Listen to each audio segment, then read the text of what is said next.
In today's video, I'll answer your question, what is the meaning of the parable of the 10 minas? Then afterward, as always, I'll share some helpful resources, so stick around until the end.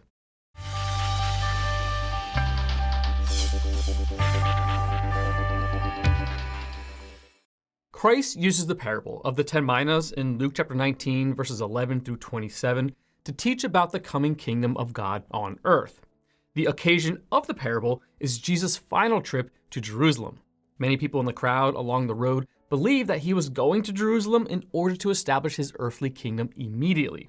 Of course, he was going to Jerusalem in order to die, as he had stated in Luke chapter 18, verse 33. Jesus used this parable to dispel any hopeful rumors that the time of the kingdom had arrived. In the parable, a nobleman leaves for a foreign country in order to be made king. Before he left, he gave 10 minas to 10 of his servants. A mina was a good sum of money, about 3 months' wages. And the future king said, "Put this money to work until I come back." Luke chapter 19, verse 13. However, the man's subjects hated him and sent word to him that they refused to acknowledge his kingship. When the man was crowned king, he returned to his homeland and began to set things right. First, he called the 10 servants to whom he had loaned the minas. They each gave an account for how they had used the money. The first servant showed that his mina had earned 10 more. The king was pleased, saying, "Well done, good and faithful servant. Because you have been trustworthy in a very small matter, take charge of 10 cities." Luke chapter 19, verse 17. The next servant's investment had yielded 5 additional minas, and that servant was rewarded with charge of 5 cities. Then came a servant who reported that he has done nothing with his mina except hide it in a cloth. His reason? "I was afraid of you because you are a hard man. You take out what you did not put in and reap what you did not sow." Luke chapter 19, verse 21. The king responded to the servant's description of him as hard by showing hardness, calling him a wicked servant, and commanding for his mina to be given to the one who had earned 10. Some bystanders said, "Sir, he already has 10. And the king replied, "I tell you that to everyone who has, more will be given. But as for the one who has nothing, even what they have will be taken away." Luke chapter 19, verses 25 through 26. Finally, the king commanded that his enemies, those who had rebelled against his authority, be brought before him. Right there in the king's presence, they were executed. In this parable, Jesus teaches several things about the Millennial Kingdom and the time leading up to it. As Luke chapter 19, verse 11 indicates, Jesus' most basic point is that the kingdom was not going to appear immediately. There would be a period of time during which the king would be absent, before the kingdom would be set up.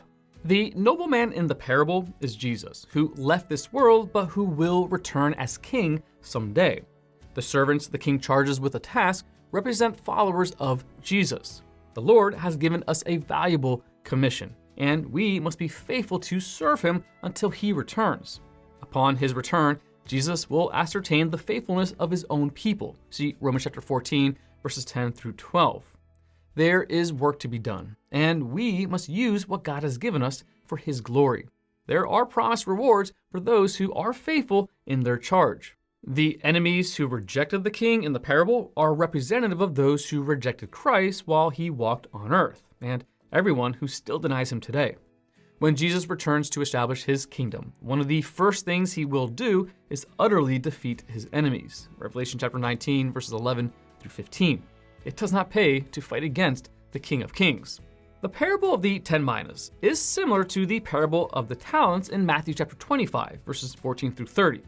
Some people assume that they are the same parable, but there are enough differences to warrant a distinction. The parable of the minas was told on the road between Jericho and Jerusalem. The parable of the talents was told later on the Mount of Olives. The audience for the parable of the minas was a large crowd. The audience for the parable of the talents was the disciples themselves. The parable of the minas deals with 2 classes of people, servants and enemies. The parable of the talents deals only with professed servants. In the parable of the minas, each servant receives the same amount. In the parable of the talents, each servant receives a different amount, and talents are worth far more than minas. Also, the return is different. In the parable of the minas, the servants report tenfold and fivefold earnings. In the parable of the talents, all the good servants double their investment. In the former, the servants received identical gifts. In the later, the good servants showed identical faithfulness. Want to learn more? Subscribe so you don't miss the next video. Visit gotquestions.org for more great content and check out the details section below this video. There you'll find one book I recommend along with several links related to questions. If you'd like to learn about Bible Munch or if you're interested in bite-sized devotionals, subscribe to Bible Munch on YouTube. It's linked right here. Now remember, Got Questions? The Bible has answers. We'll help you find them.